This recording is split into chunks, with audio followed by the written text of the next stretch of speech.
தெறிக்கவிடும் காரம் நிறம் சுவையை தருகிறது. ஆச்சி மிளகாய் தூள் தெறிக்கவிடும் காரம் நிறம் சுவை. ஆன்மீகத்துக்கு எதிராக பேசுகின்றவர்களுடைய கருத்து இனிமேல் மக்கள் மத்தியில் எடுபடுமா? அப்படி மக்கள் மத்தியில் எடுத்துச் சொல்லுகின்ற அளவுக்கு ஆளுமை மிக்க தலைவர்கள் இங்கே இருக்கிறார்களா?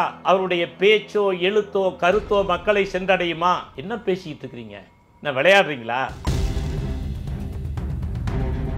என்னங்க பேசுறீங்க? அப்புறம் என்னங்க எப்படிங்க நீங்க? நான் கேட்கிறேன், என்னங்க பேசுறீங்க? என்ன பகுத்தறிவுங்கிறீங்க? இல்ல, நான் கேட்கறதுக்கு பதில் சொல்லுங்க. நீ யார் தெரியுமா? இன்னைக்கு வந்து பிஜேபி வளர்த்துக்கிட்டு இருக்கிறா தமிழ்நாட்டில் இருக்கிற அரசியல் கட்சிகள் தான். அதை ஞாபகம் வச்சுக்கோங்க. நீங்க எப்படி அவங்களுக்கு இருக்க கெட்ஸ் உங்களுக்கு இருக்குன்னு நீங்க நினைக்கிறீங்க? அது இருக்க வேண்டாமா? உங்க கையில ரெட்டைகள் இருக்கு, இவ்வளவு மாசு இருக்கு, 1.5 கோடி ஜனங்கள் இருக்காங்க. இங்க பாருங்களேன், ஒரு புரட்சி தலைவர் எம்ஜிஆர் தான், ஒரு புரட்சி தலைவி அம்மா தான்.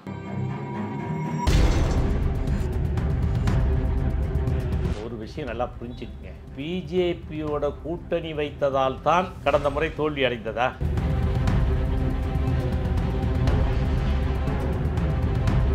எந்த கட்சியில் இருக்கு சொல்லுங்க? என்ன அதிமுக மட்டும்தான் இல்ல நான் கேட்கிறேன், எந்த கட்சியில இருக்குன்னு நீங்க சொல்லுங்க. இந்த கட்சியில இருக்கு, அதனால பாருங்க சார், நீங்க அதிமுக காரன், உங்கள்ட்ட அதிமுக சார். நான் அப்படிலாம் சொல்ல வரல, பேசுனா சரியா பேசுங்க.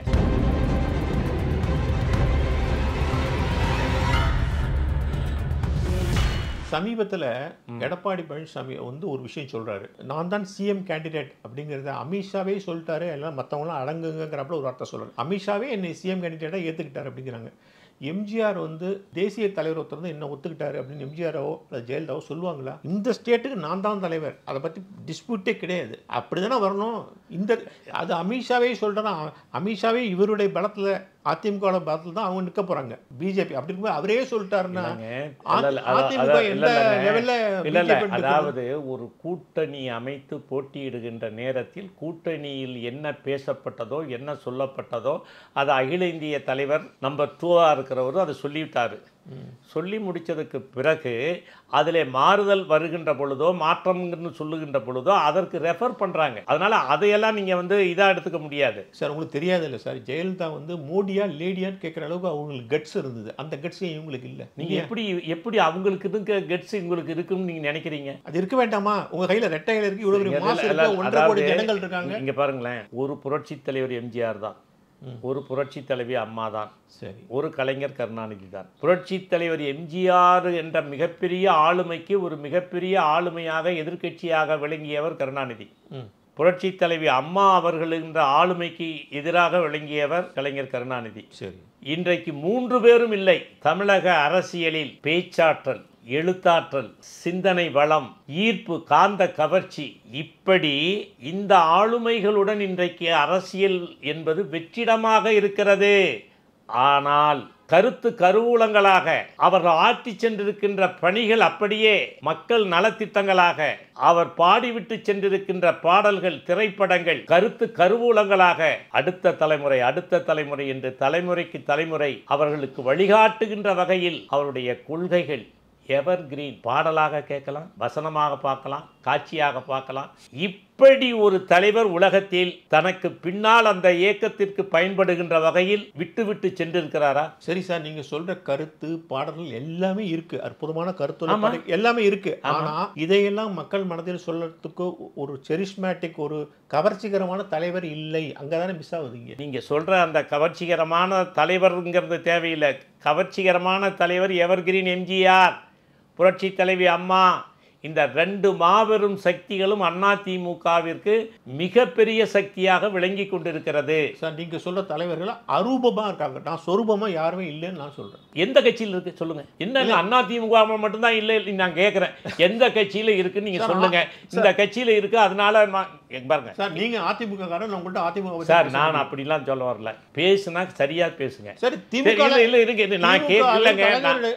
அப்படியே இருக்கு, திமுக கலைஞருடைய வெற்றிடம் நிரப்பப்பட்ட எல்லா இடங்களிலும் வெற்றிடங்கள் இருக்கிறது. வெற்றிடத்தை நிரப்புவதற்கு என்ன செய்யணுமோ, எதை தின்றால் பித்தம் தெளியுமோ அதை சாப்பிடணும்னு சொல்லிட்டு இருக்கிறோம். அதை நோக்கி பயணிச்சுட்டு இருக்கிறோம். அந்த இலக்கை அடைந்துதான் இந்த மாபெரும் வெற்றி சரித்திரத்தை தொடர முடியும். என்பதில் நாங்கள் எல்லாம் அழுத்தமாகவும் தெளிவாகவும் இருக்கிறோம். சரி, எதத்துனா பித்தந்தனிங்கிறது உண்மைதான். நீங்க அதுக்கு நோக்கி தான் நீங்க போறீங்க, நான் மறுக்கவே இல்லை. பேர் என்ன? ஆனா அதுக்காக பிஜேபியோட போய் கூட்டணி வைக்கிறீங்க. என்னங்க பிஜேபி? என்ன பிஜேபி? பாரதிய ஜனதாவோட கூட்டணி வைக்கும் போது போன தேர்தலில் பாரதிய ஜனதாவோட கூட்டணி வச்சு அவங்களால ஜெயிக்க முடியல. மொத்தமா 70 சீட்டு தான் ஜெயிச்சாங்க.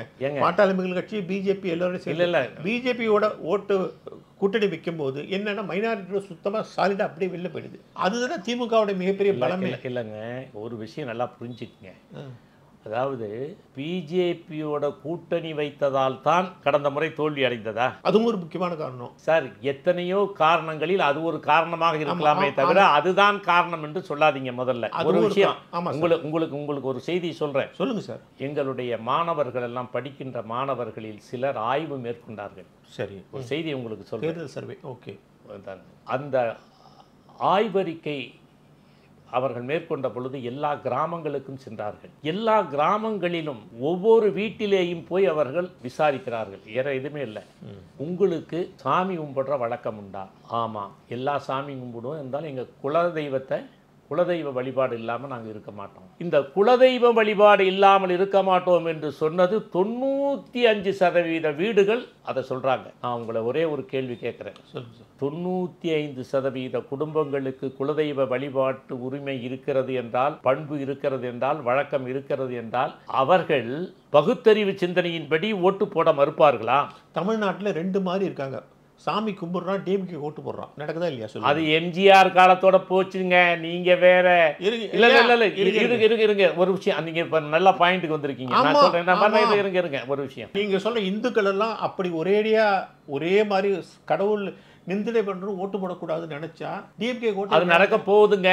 அதை பார்க்க போறீங்க. என்ன அதை பார்க்க போறீங்கன்னு இந்த தேர்தல்ல? இல்ல அது நீங்க கேட்டு சொன்னீங்களே, என்ன சொன்னீங்க? வெற்றிடம்னு சொன்னீங்கல்ல. ஆமா ஆமா சார். இந்த வெற்றிடங்களால் தான் அது நடக்க போகுது. இந்த ஆளுமைகள் இல்லாத வெற்றிடங்களால் தான் அது நடக்க போகுது. ஒரு 2 வருஷம் நீங்க இங்க பாருங்களேன். நான் ஒரே ஒரு விஷயம் சொல்றேன். சரி, பல ஆய்வுகளின்படி நான் சொல்றேன். நீ யார் தெரியுமா இன்னைக்கு பிஜேபி வளர்த்துக்கிட்டு இருக்கிறா? தமிழ்நாட்டில் இருக்கிற அரசியல் கட்சிகள் தான். அதை ஞாபகம் வச்சுக்கோங்க. ஏன் தெரியுமா? அவங்க எல்லோரும் பெரும்பான்மையான மக்களுக்கு எதிரான ஒரு கருத்தையே திரும்ப திரும்ப சொல்லிக் கொண்டிருக்கிறார்கள். புரியுதா? பெரும்பான்மையான மக்களுக்கு ஆதரவாக எந்த அரசியல் கட்சியும் இல்லை. எந்த கருத்தை எடுத்துக்கொண்டாலும், எந்த கருத்தை சொன்னாலும் எப்படி உங்களை ஆதரிப்பார்கள் என்ற ஒரே ஒரு கேள்வியை தான் எங்களுடைய ஆய்வு மாணவர்கள் சொன்னார்கள். உங்க கேள்வி நல்லா இருக்கு சார். பார்லிமெண்ட் என்ன நல்லா இருக்குது? நல்லா இல்ல. உண்மை அதாங்க. பார்லிமெண்ட் தேர்தல் ஏன் சார் நம்ம நீங்க இங்க பாருங்க, நான் சொல்றது ஒரு விஷயத்தை எடுத்துக்கங்க. ஒவ்வொன்றும் புரிதலும் அறிதலும் உணர்தலும் சிலது காலம் கடந்து வரும், சிலது உடனே வரும். புரட்சி தலைவர் எம்ஜிஆரால் தான் திமுக வளர்ந்தது. கடவுள் இல்லை என்று சொன்ன கட்சி ஒன்றே குலம் ஒருவனே தேவன் என்று மாற்றியதான் பேரறிஞர் அண்ணா. புரட்சி தலைவர் எம்ஜிஆர் நோய்வாய்ப்பட்ட பொழுதுதான் எல்லா ஆலயங்களிலும் மக்கள் சாரை சாரியாக போய் வழிபாடு செய்தார்கள், வணங்கினார்கள். ஒளிவிளக்கு பாட்டு போட்டாங்க. புரியுதா? இப்படி படிப்படியாக அதற்கு பிறகு அதிமுக முழுக்க கையில் கயிறு கட்டினவங்க, நெத்தியில் குங்குமம் கட்டவங்க தான் அதிமுகவில் பெரும்பான்மையானவர்களாக இருந்தார்கள். புரட்சி தலைவி அம்மா எல்லா கோயில்களுக்கும் சென்றார்கள். அதிமுக அதற்கு பிறகு முழுக்க புரட்சி தலைவருடைய உடல்நலம் குன்றிய பொழுது ஆலய வழிபாட்டுக்கு சென்ற மக்கள் தொடர்ந்து அதற்கு பிறகு அதிமுகவினர் ஆலய வழிபாட்டு செய்யாதவர்கள் யாருமே இல்லை. இப்படி படிப்படியாக வளர்ந்து கொண்டு வருகிறது என்பதையும், ஆன்மீக சிந்தனை என்பது அனைத்து மக்களிடத்திலும் இன்றைக்கு நிரம்பி இருக்கிறது என்பதையும், எல்லாவிதமான இடதுசாரி சிந்தனைகளும் இன்றைக்கு கொள்கை ரீதியாக அறிவுபூர்வமான சிந்தனைகளோடு எங்கேயும் பேசப்படவில்லை என்பதுதான் வருத்தத்திற்குரிய ஒன்று. ஆக இன்றைக்கு முழுக்க நீங்க பார்ப்பீர்களே ஆனால் மக்கள் மன்றத்தில், மக்கள் மனதில் இன்றைக்கு ஒரு மிகப்பெரிய மாற்றங்கள் நடந்து கொண்டே இருக்கிறது. ஒரு நொடி பொழுதும் தமிழகம் முழுக்க எத்தனை ஆலயங்கள் கணக்கெடுத்து பாருங்க. 40,000 கோயில் இருக்கு. சரி சரி, புரியுதா? இந்த 40,000 கோயில்கள் இல்லாமல் குலதெய்வம் எத்தனை இருக்குன்னு தெரியுமா? நிறைய இருக்கு. என்னங்க பேசுறீங்க? அப்புறம் என்னங்க எப்படிங்க நீங்க? நான் கேட்கிறேன், என்னங்க பேசுறீங்க? என்ன பகுத்தறிவுங்கிறீங்க? நான் கேட்கறதுக்கு பதில் சொல்லுங்க. இத்தனை ஆலயங்களிலும் வழிபடுகின்றவர்கள் நம்பிக்கையுடன் கும்பிடுகிறார்களா இல்லையா? நம்பிக்கையுடன். இந்த பிரச்சாரத்துக்கு மத்தியில கும்பிடுறாங்களா இல்லையா? கும்பிடுறாங்க. அவர்களிடத்தில் இப்பொழுது விழிப்புணர்வை உருவாக்கி கொண்டிருப்பவர்கள் யாருன்னு நினைக்கிறீங்க? சரி, அந்த இல்ல யாருன்னு நினைக்கிறீங்க? பிஜேபி தான் நிறைய பண்றாங்க. பிஜேபி சும்மா இருக்கிறாங்க, எதிர்க்கட்சிகள் உருவாக்கிட்டு இருக்காங்க. அவங்கள பிஜேபியை தேடி மற்றவங்கள போக வைக்கிறாங்க. இதுதான் உண்மை. சரி, திமுக இதுதான் யதார்த்தம். சார், திமுகல இருக்கிறவங்க முதல் குடும்பத்துல இருந்து ஆரம்பிச்சு அத்தனை பேரும் சாமி கும்பிடுறாங்க. ஆனா அவங்க அப்புறம் அதுதாங்க அவங்க பகுத்தறி பேசுறாங்க. எல்லாரும் ஏடுமையா தான் ஓட்டு. இல்ல அதத்தாங்க சொல்றேன், அதைத்தான் சொல்றேன். இதையெல்லாம் மக்கள் புரிந்து கொண்டார்கள். அதிமுகல வந்து உள்ளவங்க எல்லாருமே பக்தர்கள், எல்லாமே ஆத்திகம் பேசுறவங்க தான் ஆன்மீகவாதிகள், அதுல சந்தேகமே இல்லை. ஆனா அது மட்டும் இல்லை, ஆன்மீகவாதிகள் திமுகவிலேயே நிறைய இருக்காங்க. ஆனா அவங்க சாலிடா வந்து ஒரு பக்கம் சிவன் கோயிலுக்கும் பெருமாள் கோயிலும் போயிட்டு இன்னொரு பக்கம் பார்த்தா தெளிவாக வந்து அவங்க ஓட்டு போடும் அரசியலில் வேற மாதிரி பண்றாங்க. இதுதானே வந்து திமுகவுடைய பெரிய பலமா இருக்கு. இல்ல இல்ல இல்ல இல்ல அது அல்ல, அது அது அது நீங்க சொல்றது வந்து, நீங்க சொன்னது வந்து எல்லாம் அதெல்லாம் ஒரு காலம் கடந்த நிகழ்வுகள். இதைத்தானே பிஜேபிக்கார திட்டா. இல்லை இல்லை இல்லை இல்லை அதாவது என்னென்னு கேட்டிங்கன்னா, இன்றைக்கு நான் அறிந்த வரையில், நான் பார்த்த வகையில், எங்களுக்கு ஒரு அடிப்படையில் ஒரு ஆய்வில் என்னுடைய மாணவர்கள் கொடுத்த தகவலின் அடிப்படையில் நான் சொல்லுகிறேன். குலதெய்வ வழிபாடு இருக்கின்ற குடும்பங்களின் எண்ணிக்கை தமிழகத்தில் அதிகம். அந்த எண்ணிக்கை உள்ள குடும்பங்கள் எல்லாம் இப்பொழுது விழிப்புணர்வு பெற்று வருகிறார்கள். குலதெய்வ வழிபாடு இல்லை என்றால் குடும்பம் நாசம் என்ற உண்மையை அவர்கள் புரிந்து கொண்டு இன்றைக்கு கடல் கடந்து போனவர்கள் கூட இங்கே வந்து குலதெய்வத்திற்கு கோயில் கட்டி கும்பாபிஷேகம் நடத்தி கொண்டிருக்கிறார்கள். ஆகவே இப்பொழுது குடமுழுக்கு என்ற பெயரில் தமிழகம் முழுக்க நீங்கள் பார்த்தால் அரசு செய்வது, அதை விடுத்து தனியார், அதாவது ஜாதி வாரியா ஒவ்வொரு பிரிவும் குலதெய்வ வழிபாட்டிற்கு செலவு செய்து கொண்டிருப்பதைப் போல வேறு யாருக்கும் செய்வதில்லை. அப்படி என்றால் ஆன்மீகம் வளர்ந்திருக்கிறதா, தளர்ச்சி அடைந்திருக்கிறதா? அப்படி ஆன்மீகத்துக்கு எதிராக இங்கே பேசினால் அது இனிமேல் எடுபடுமா? ஆன்மீகத்துக்கு எதிராக பேசுகின்றவர்களுடைய கருத்து இனிமேல் மக்கள் மத்தியில் எடுபடுமா? அப்படி மக்கள் மத்தியில் எடுத்து சொல்லுகின்ற அளவுக்கு ஆளுமை மிக்க தலைவர்கள் இங்கே இருக்கிறார்களா? அவருடைய பேச்சோ எழுத்தோ கருத்தோ மக்களை சென்றடையுமா? என்ன பேசிக்கிட்டு இருக்கிறீங்க? என்ன விளையாடுறீங்களா?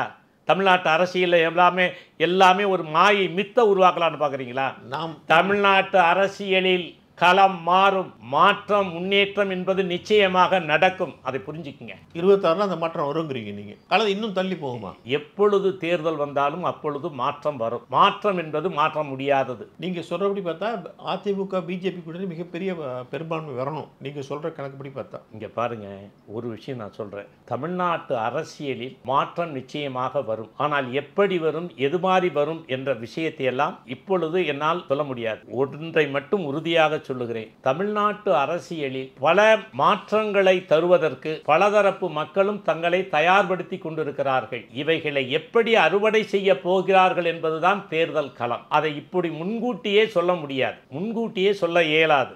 ஆனால் மாற்றத்தை தருவதற்கு களம் தயாராக இருக்கிறது. அதை அறுவடை செய்வதற்கு அரசியல் கட்சிகள் தயாரா என்பதுதான் காலமும் நேரமும் பதில் சொல்லும். இல்ல, நீங்க அறுவடை செய்ய தயாரா இருக்கீங்க. ஆனா இன்னொரு பக்கம் விஜய் வந்து இன்னும் தயாரா இருக்காரு. தனியா நின்று நான் என்னங்க சொன்னேன் உங்கள்கிட்ட? நான் என்ன சொன்ன புரிஞ்சுட்டு கேட்கறீங்களா, புரியாம கேட்கறீங்களா? நான் சொல்றது ஒரே ஒரு விஷயம் தான். அதற்கு அரசியல் கட்சிகள் தயாராக இருக்கணும்னு சொல்லிட்டேன். ஆமா, அதோட விட்டுருங்கன்னு சொல்றேன். அதுக்கு மேல போகாதீங்க, இன்டெப்த்துக்கு போகாதீங்க. அப்ப அதிமுக விஜய் சேர்ந்தா பலன் கிடைக்குமா? மறுபடியும் அதுக்குள்ளேயே நீங்க கேட்கறதுக்கெல்லாம் நான் பதில் சொல்லணும்னு கேட்காதீங்க. நான் என்ன சொல்லணுமோ சொல்லிட்டேன், அவ்வளவுதான்.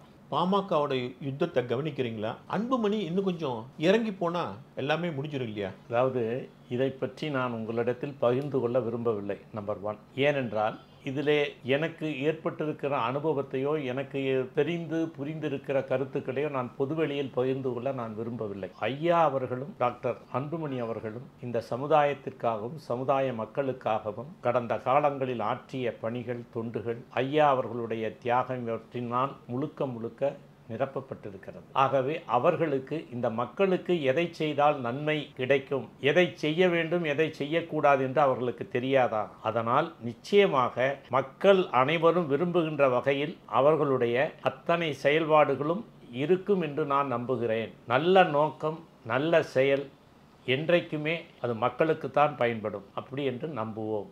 நல்லதே நடக்கும். சீமான் வந்து அதிமுக பக்கம் வரணும்னு நீங்க நினைக்கிறீங்களா? சீமான் கையில வந்து ஒரு 8% 9% ஓட்டு இருக்கு. சீமானையும் அதிமுக இன்னும் கூடுதலாகவே இருக்கு. அவருக்கு இன்னும் கூடுதலாக இருக்கு. இளைஞர்கள் அவரை நம்புறாங்க. பெரிய கூட்டம் இருக்கு அவருக்கு. ஆமாம், அவர் நல்ல இளைஞர்களுடைய மக்கள், அதாவது இளைஞர்களுடைய நல்ல செல்வாக்கை பெற்ற தலைவர்களில் அவரும் ஒருவர். திமுகவுக்கு சரியான பதிலடி கொடுக்குறாரு. இளைஞர்களின் நம்பிக்கை பெற்ற ஒரு தலைவர்.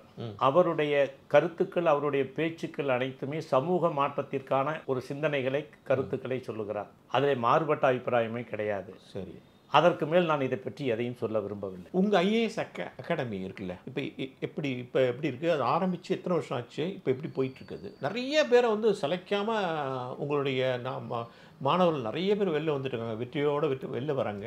தொடர்ந்து சரிங்க. சில பேர் வந்து ஆரம்பத்தில் இந்த சுறுசுறுப்பு இருக்கும், அதுக்கப்புறம் பார்த்தா அதை சுழங்கிடுவாங்க. உங்களை பொறுத்தவரை அந்த ஆரம்பத்தில் எப்படிலாம் நிறைய பேர் வெற்றி பெற்றார்களோ அதே அளவு தொடர்ந்து செய்திகள் வந்து கொண்டே இருக்குது. இந்த வெற்றியின் ரகசியம் தான் என்ன? இது வந்து நல்ல நோக்கம், கடின உழைப்பு, பிரதிபலன் பாராத. என்னுடைய மகன் படித்தால், என்னுடைய மகள் படித்தால் நான் என்ன அக்கறையை எடுத்துக்கொள்வேனோ அதைத்தான் இங்கே முகந்தெரியாத மாணவ மாணவியர்களை என்னுடைய மகனாக மகளாக நினைத்து அக்கறை எடுத்து நான் அவர்களுக்கு பயிற்சி கொடுக்கிறேன். உங்கள் பசங்க கிட்டத்தட்ட தமிழ்நாட்டு எல்லா மாவட்டங்களையும் இருக்காங்க இல்லையா? இந்தியா முழுக்க இருக்காங்க, உலகம் முழுக்க ஐஎஃப்எஸ் அதிகாரிகளாக உலகம் முழுக்க இருக்காங்க. அதாவது என்ன அப்படின்னு கேட்டிங்கன்னா, நீங்கள் கேட்டிங்கல்ல எப்படி இந்த வெற்றி பெறுறது அப்படின்னு சொல்லிட்டு, அங்கே அதுக்கு உங்களுக்கு ஒரு பதில் சொல்கிறேன். பயிற்சி நிறுவனங்கள் எல்லாம் அந்த பயிற்சி பெறுகின்ற பொழுது அவர்கள் சொல்லித் தருகின்ற வழிகாட்டுகின்ற அந்த நிகழ்வோடு அவர்கள் பணி நிறைவு பெறும். நாங்கள் அப்படி இல்லை. தொடக்க முதல் இறுதி வரை அந்த மாணவன் மாணவி வெற்றி பெற வேண்டும் என்பதற்காக எங்களுடைய பணிகள் என்ன என்பதை நீங்கள் தெரிந்து கொண்டால் அந்த கேள்வியை கேட்க மாட்டீர்கள். இப்போது நான் என்ன பண்ணுவேன்னா, இப்போ முதல்நிலை தேர்வில் ஒரு மாணவன் எழுதுகிறான், வெற்றி பெறான், முதன்மை தேர்வுக்கு வர்றான். அந்த முதன்மை தேர்வுக்கு வருகின்ற பொழுது அந்த மாணவனுக்கு முதன்மை தேர்வினுடைய பாடங்களை சொல்லித் தருவது மாத்திரமல்ல, அதற்கு முந்தைய தேர்வில் எது மாதிரியான கேள்விகள் கேட்கப்பட்டது என்ற விவரங்களை எல்லாம் அவர்களுக்கு திரும்ப திரும்ப அவைகளை படிக்க வைத்து அவர்களை அந்த தேர்வு அப்படியே மாதிரி தேர்வு.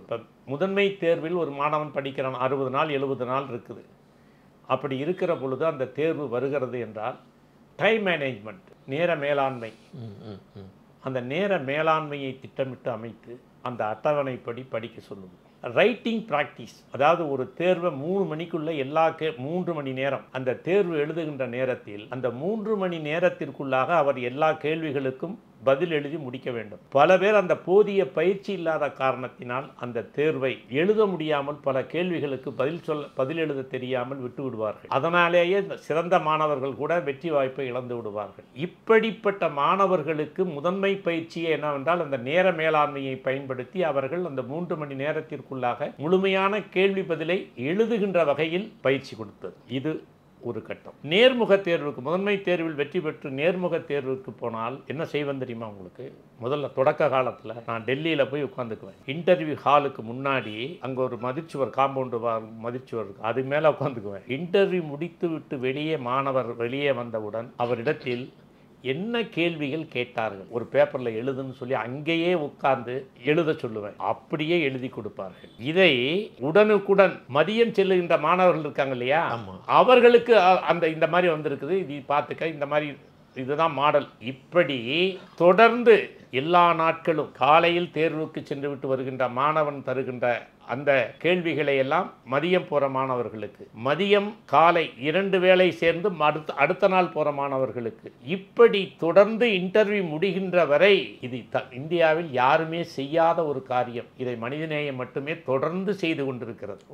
மாணவர்களிடத்தில் அப்படிப்பட்ட ஒரு புரிதலை, ஒரு தெளிவை, எது மாதிரியான நேர்முக தேர்வில் கேள்வி கேட்கிறார்கள், எப்படிப்பட்ட கேள்விகளை கேட்பார்கள், இந்த புரிதலை மனிதநேய மாணவர்களுக்கு மிக மிக அக்கறையுடன் சிரமத்துடன் அதை தொடர்ந்து கொடுக்கிறோம். ஆகவேதான் தேர்விலும் சரி நேர்முக தேர்விலும் சரி மாணவர்கள் வெற்றி பெறுவதற்கு அது ஒரு அடிப்படையாக இருக்கிற ஒரு உண்மை. இந்த ரகசியத்தை நான் இப்போ உங்களுக்கு ஓப்பனாக நீங்கள் கேட்டதுனால சொல்கிறேன்.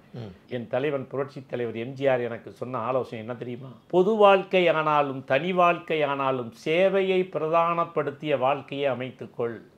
எத்தனை வருஷம் ஆச்சு? எது இது ஆரம்பித்து எத்தனை வருஷம் ஆச்சு? மனிதநேயம் ஆரம்பித்து 20 ஆண்டுகள். உங்களுக்கு தெரியுமா? உங்களுக்கு 4000ற்கு மேற்பட்டவர்கள் உயர் பதவிகளில் இந்தியா முழுக்க மாநிலம் முழுக்க இருக்காங்க. 40,000 பேர் கீழ்நிலைகளில் கிராம நிர்வாக அலுவலரிலிருந்து மற்ற சூப்பர்டென்ட் 20 வருஷத்தில் இந்த 20 வருஷத்தில் இது சமூக மாற்றத்திற்கான ஒரு நேர்மையான அதிகாரிகளை உருவாக்கி, ஏழ்மையான அதிகாரிகளை உருவாக்கி, அவர்கள் தகுதியும் திறமையும் இருப்பவர்களுக்கு உதவி செய்து இந்த சமூக அக்கறையோடு இந்த பணிகள் நிறைவேற்றப்பட்டிருக்கு. ஸோ நீங்கள் இந்தியாவோட எந்த மூலைக்கு போனாலும் அங்கே ஒருத்தங்க இருக்காங்க, உங்கள் ஆளுங்க இருக்காங்க. எங்கே போனாலும் மனிதநேயத்தினுடைய சிந்தனையோடு ஒரு அதிகாரி இருக்கான். எங்கால் இல்லை, எங்கள் ஆட்கள்னு சொல்றதை விட மனிதநேய சிந்தனை உள்ள அதிகாரிகள் இருக்கிறார்கள். நிச்சயமா. நம்ம விடைபெறும் நேரம் வந்து விட்டது. பல விஷயங்களை அழகாக உங்களுக்கே உண்டான ஸ்டைலோட ஷேர் பண்ணிட்டீங்க. மிக்க நன்றி சார். மீண்டும் சந்திப்போம். மகிழ்ச்சி. நன்றி.